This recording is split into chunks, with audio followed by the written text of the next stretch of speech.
사랑하는 성도 여러분, 지난 한 주간 무더위 속에도 여러분의 삶의 자리들 다 어떠셨습니까? 대단하십니다. 이 무더위를 견디시다니. 여러분은 무엇이든지 잘 견뎌낼 수 있을 줄로 믿습니다. 오늘 나오실 때 마음들 발걸음들은 어떠셨습니까? 그래요. 힘들고 어려워도 하나님 앞에 우리가 좋았습니다 라고 하면 하나님도 별 수가 없을 것 같아요. 하나님, 그래, 좋다는데 내가 어찌할꼬 더 좋은 걸 줘야지. 여러분에게 그런 하나님의 은혜가 임할 줄로 믿습니다. 지난 주간 우리에게 주신 말씀, 우리 함께 돌아봅니다. 요셉을 기억하며, 여러분 다시 한번 창세기 31장 38절 말씀 함께 합니다. 시작.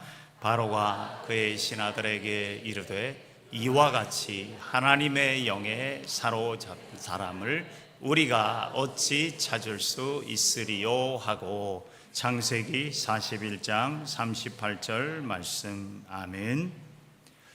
오늘 주신 말씀입니다. 함께 합니다. 시작. 한 입에서 찬송과 저주가 나오는도다. 내 형제들아, 이것이 마땅하지 아니하니라. 야고보서 3장 10절 말씀. 아멘.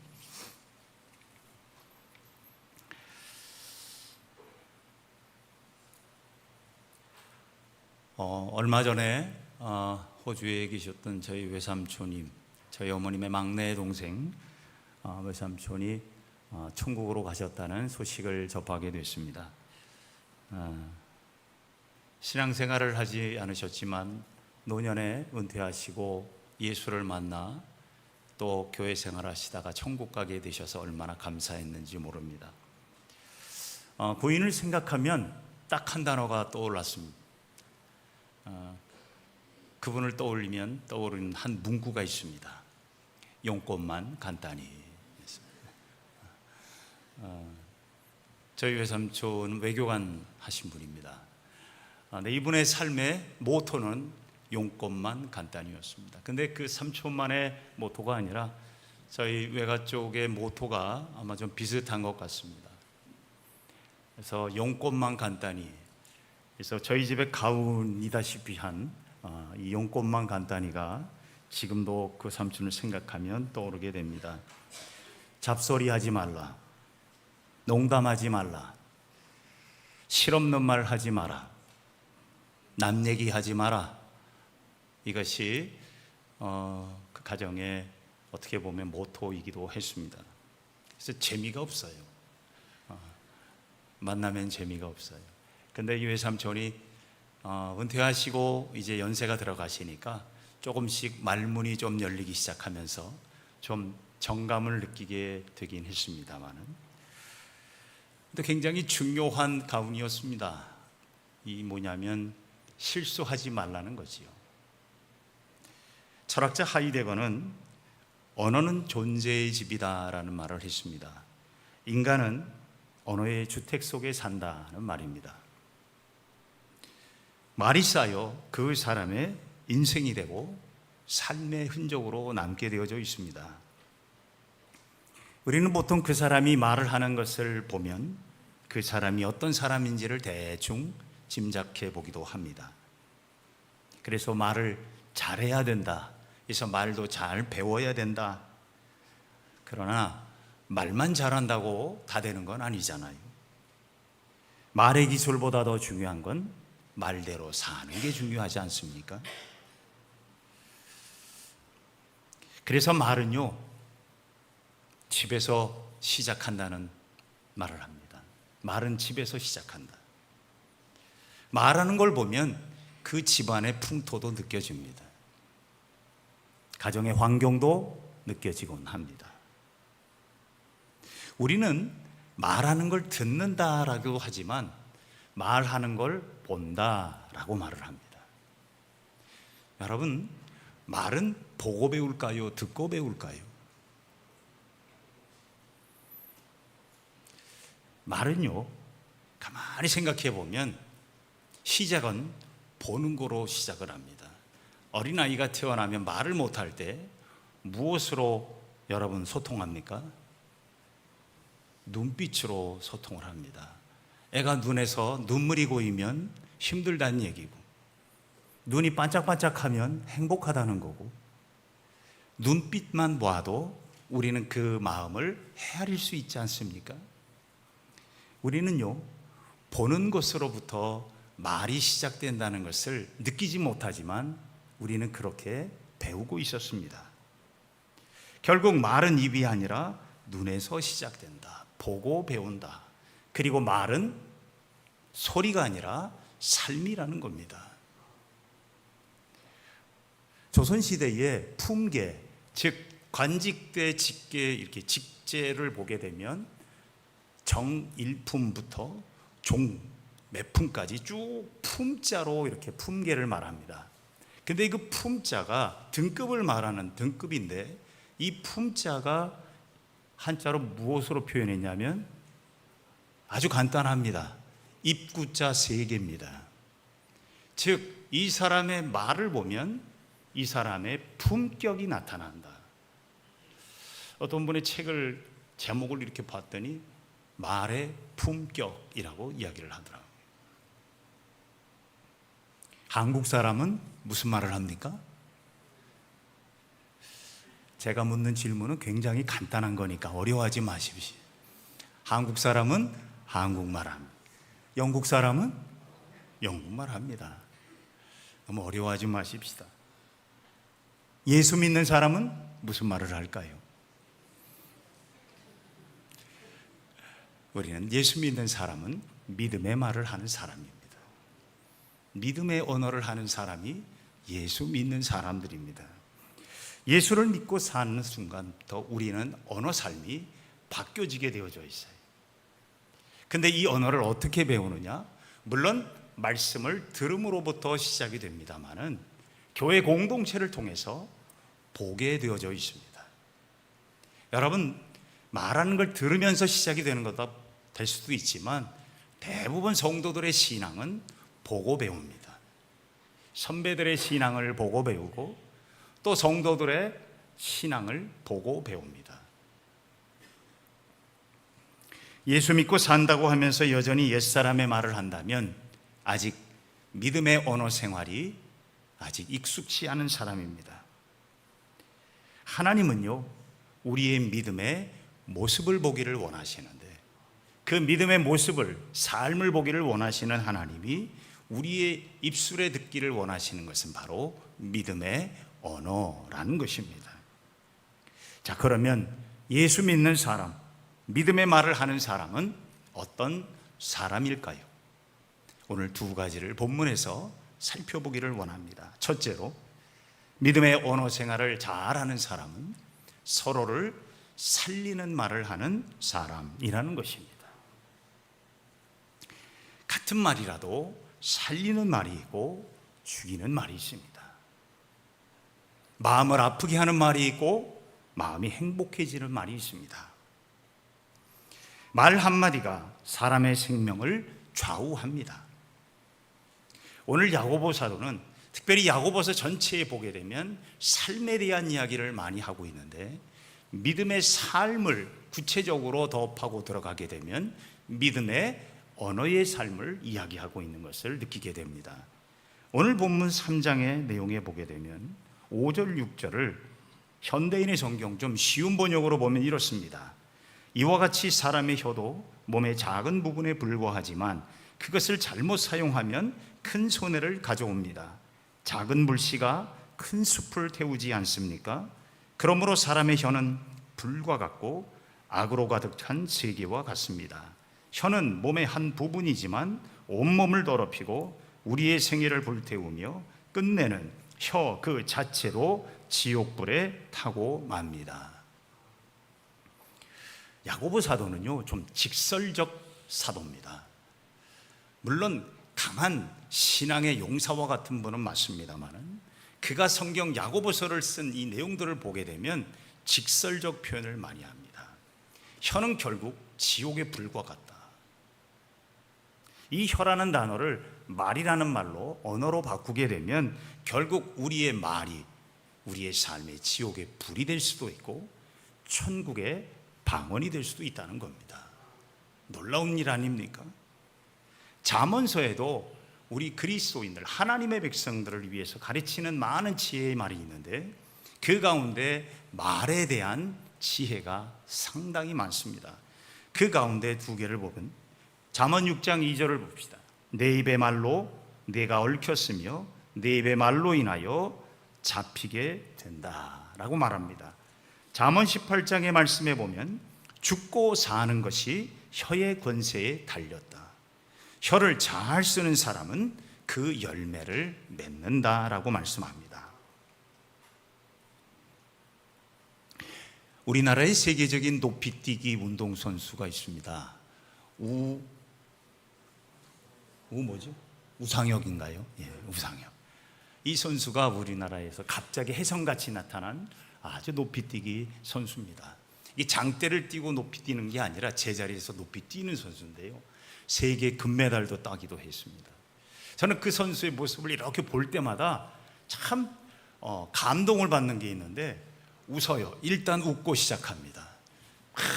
웃고 아주 행복한 모습으로 밝게 합니다. 그리고 뭐라고 중얼중얼 거려요.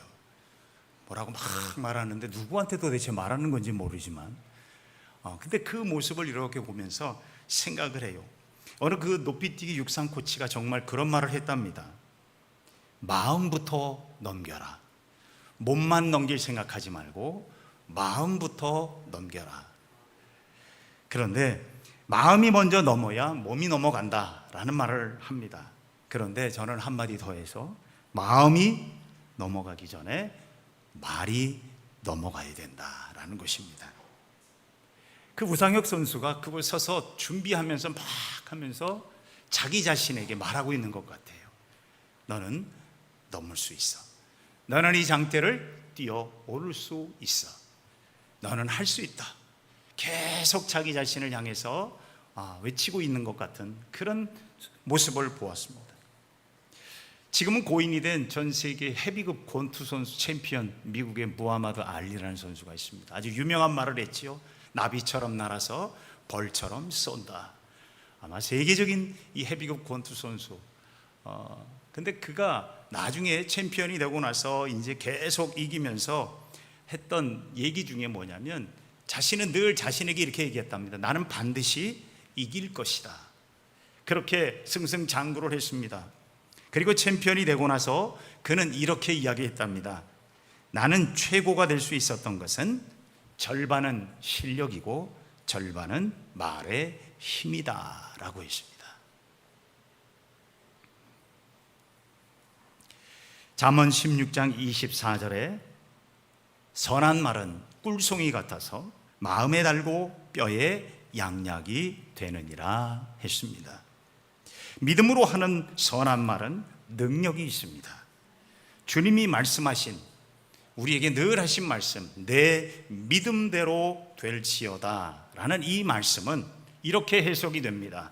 내 믿음의 고백대로 하나님이 들으시고 응답하실 것이다 라는 것입니다. 믿음의 언어는 믿음의 고백입니다. 우리 자신을 향한 믿음의 고백이기도 하지만 또한 서로를 향한 믿음의 고백이기도 합니다. 여러분, 사랑하는 성도들은 다 하나의 공동체입니다. 우리는 서로 살아야 될 사명이 있는 사람입니다. 살아야 될 사명이 있는 사람이에요. 하나님은 우리에게 주신 사명이 뭐냐면 서로를 살리는 믿음의 말을 하라는 것입니다.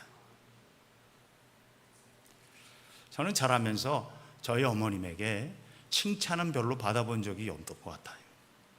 제가 초등학교 다닐 때 그래도 월말에 한 번씩 보는 시험에 가끔 상장 하나 들고 엄마하고 달려가면 지극히 당연하다는 듯이 수고했다, 뭐 그 정도도 아니고 겸손해야지, 참 과연 용돈만 간단히 집안은 다르지 않구나, 그런 마음으로 그런 칭찬에 그렇게 많이 너그럽지는 않았던 걸 봅니다. 그래서 제가 아마 공부를 그 다음부터 잘 안 했던 것 같아요. 그때 어머니가 제게 야, 너 정말 잘하는구나, 잘할 수 있어, 더 잘할 수 있어 그랬으면 더 열심히 공부했을 텐데, 뭐 잘해도 칭찬 안 해주고 뭐 못해도 그러니 마음이 내키지 않았을까. 그때 어머님이 제게 좀 살리는 말씀을 해주셨습니다. 성도 여러분, 미움과 시기와 질투, 비방하는 말은 나도 병들고 너도 아프게 합니다. 그런 말은 서로를 살리는 말이 아니라 서로를 망하게 하는 말입니다. 누가복음에 보면 예수님은 아주 정확하지만 우리를 서슬이 퍼렇게 만드는 말씀을 하셨습니다. 누가복음 6장 38절을 보면 비판하지 말라, 그러면 너희가 비판을 받을 것이다. 정죄하지 말라, 그리하면 너희가 정죄를 받지 않을 것이다. 용서하라, 그리하면 너희가 용서를 받을 것이다 라고 말씀합니다. 여러분, 이 말은 다른 말로 말하면 비판하면 너희도 비판을 받게 되고 정죄하면 너희도 정죄를 당할 것이다. 탈무드에 보면 이런 지혜의 말이 있습니다. 남을 비방하는 것은 살인보다 위험한 일이다. 살인은 한 사람밖에 죽이지 않지만 비방은 세 사람을 죽인다. 비방하는 사람 자신을 죽이고 그것을 듣고 있는 사람도 죽이고 그리고 그 이야기의 주제가 되는 사람도 죽인다. 결국은 세 사람이 죽는다. 내가 남을 비판하면 나에게는 10배, 20배로 되돌아오게 마련이다 라는 것입니다. 사랑하는 성도 여러분, 우리는 지금 말의 홍수의 시대를 살고 있습니다. 홍수 시대에 마실 물이 없다는 유명한 말이 있습니다. 말이 많다고 해서, 말이 넘쳐난다고 해서 좋은 것만은 아니더라고요. 말로 인해서 수많은 공동체와 가정과 사회가 깨지고 아프고 피투성이가 됩니다. 교회 공동체는 화목의 공동체입니다. 여러분, 교회 공동체는 사는 공동체입니다. 힘들고 지치고 좌절했던 사람이 교회 앞에 나와 교회 문을 열면 마음에 힘을 얻고 다리에 힘을 얻고 살아내려는 용기가 생기고 주님의 은혜를 체험하고 나아가는 곳이 바로 교회입니다. 오늘날 이 시대가 병들고 아파하는 것은 교회가 교회로서 바로 서지 못했던 이유도 됩니다. 성도 여러분, 내가 좋아하는 사람만의 공동체는 아닙니다. 우리는 친목단체가 아니잖아요. 인간적 친목회가 아닙니다.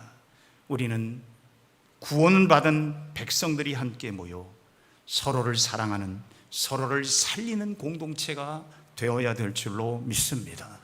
교회가 사람을 살릴 때 세상도 살릴 수 있어요. 교회가 세상을 살리는 방법은 먼저 교회가 살아나야 된다는 것입니다. 우리 교회는 하나님께서 주시는 믿음의 말로, 믿음의 언어로 서로를 살리는 슬기로운 믿음 공동체가 될 수 있기를 바랍니다. 두 번째로, 여러분, 슬기로운 믿음의 삶을 살아가는, 믿음의 말을 하는 사람은요, 말을 하기 전에 항상 내 말을 들으시는 하나님을 먼저 생각할 수 있어요. 이솝우화의 이야기가 가끔 저는 짬짬 이렇게 보곤 하는데요, 참 오래된 이야기지만 그래도 우리에게 많은 지혜를 줍니다. 이솝우화에 이런 이야기가 있습니다. 주인이 어느 날 이솝에게 이렇게 이야기했답니다. 오늘 저녁 귀한 손님이 우리 집에 방문하니까 세상에서 제일 좋은 요리를 한번 만들어 보렴. 저녁이 되어 손님들이 모였습니다. 이솝이 음식을 장만했습니다. 자기 스스로 세상에서 제일 맛있는 좋은 요리라고 생각하고 요리를 펼쳐가기 시작합니다. 음식이 나오는데요, 온통 짐승의 혓바닥으로 만든 요리를 내오기 시작합니다.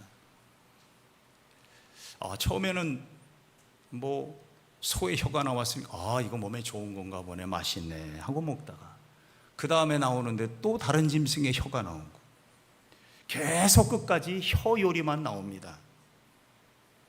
그러자 손님들이 처음에는 맛있다고 먹다가 뒤에 가서는 이게 뭐냐라고 생각하면 불평하며 돌아갔습니다.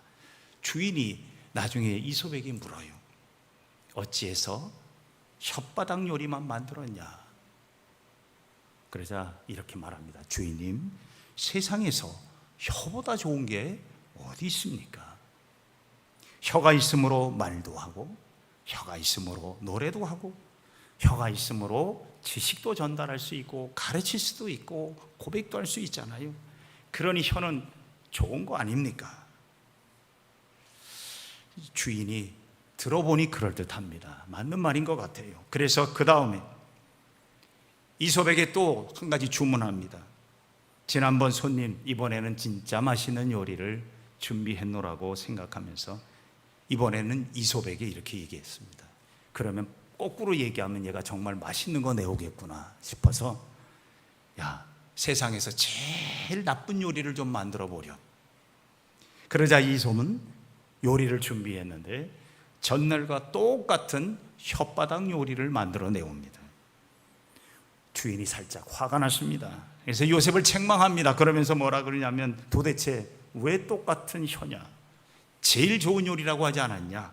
그러자 이솝이 말합니다. 혀는 모든 다툼과 거짓말, 중상모략의 그릇입니다. 세상에 혓바닥보다 나쁜 것이 있으면 나와보라 그러세요.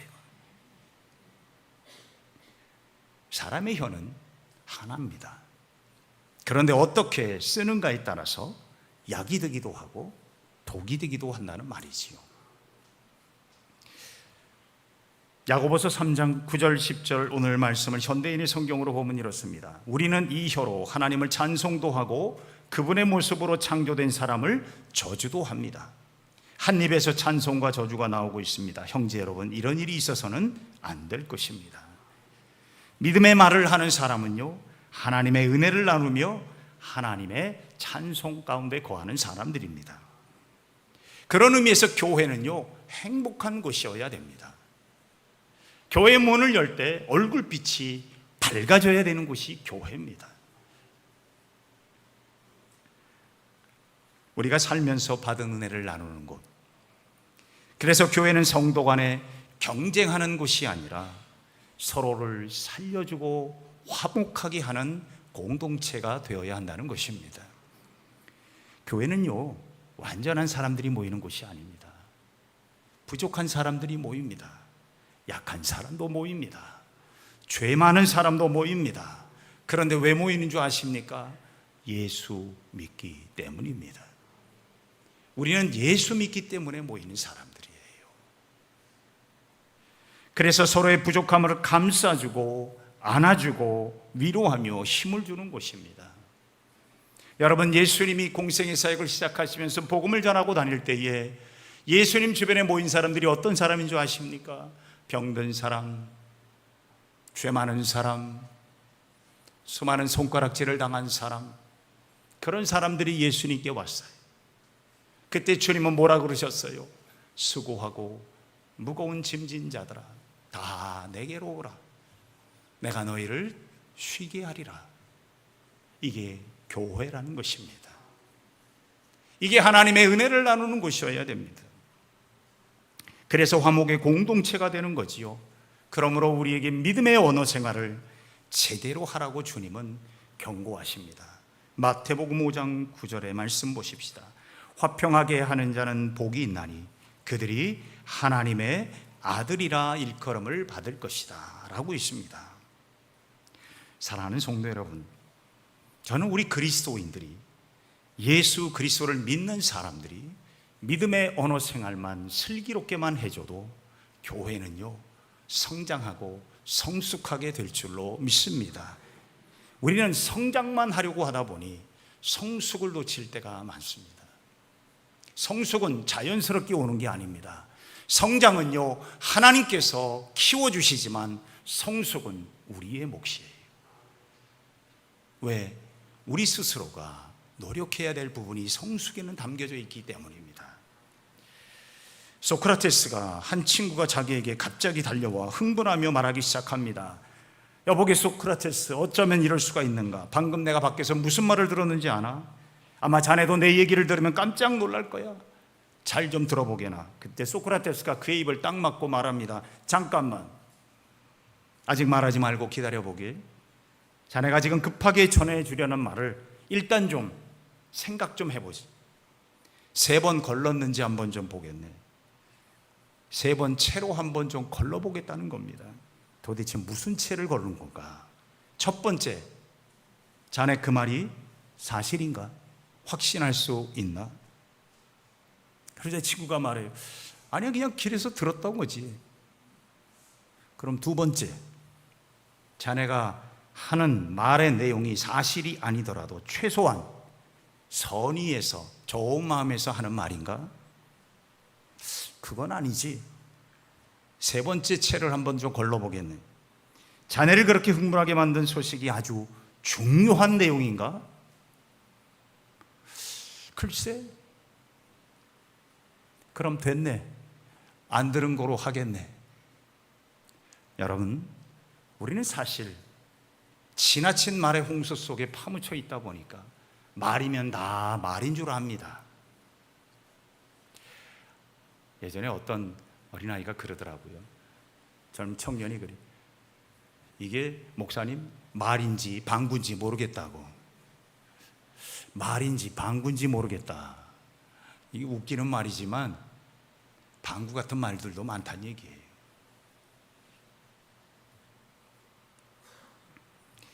오늘날도 여전히 우리는 사실도 아니고 선한 마음도 아니고 중요한 것도 아닌 이야기에 우리의 마음과 우리의 삶과 시간들을 빼앗기고 있습니다. 우리는 이 말에 넘쳐나는 홍수 시대, 정말 진정한 말은 얼마나 될까요? 사람들은요, 의외로 잘 책임지려고 하지 않습니다. 말에 대한 책임을 지려고 하지 않습니다. 그거 기억하셔야 됩니다. 말에는요, 책임이 따릅니다. 한 입으로 두말한 것에 대하여 하나님은 분명히 명령하십니다. 심판하시겠다고 하셨습니다. 마태복음 12장의 말씀을 보게 되면 세 번역으로 이렇습니다. 내가 너희에게 말한다. 사람들은 심판날에 자기가 뭐한 것에 말한 온갖 쓸데없는 말을 해명해야 할 것이다. 너는 네가 한 말로 무죄 선고를 받기도 하고 유죄 선고를 받기도 할 것이다. 우리는 말이 앞서는 경우가 많습니다. 말이 앞서서 후회하는 경우는 얼마나 많습니까? 그런데 더 놀라운 것은 하나님께서 우리의 말을 듣고 계시다는 겁니다. 그래서 우리가 하나님 앞에 서서 하나님은 그 심판대 앞에서 우리에게 묻습니다. 내가 이러이러한 말에 대하여 해명하라. 왜 이런 말을 했는지를 해명하라. 이건 지금 제가 얘기한 게 아니라 주님이 하신 말씀이에요.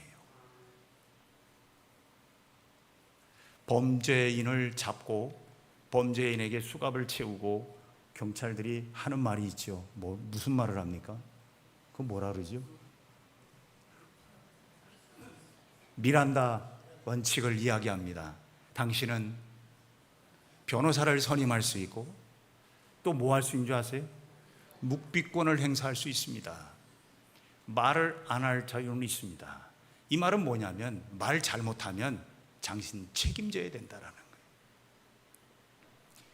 범죄인에게도 이야기합니다. 말에 대한 책임.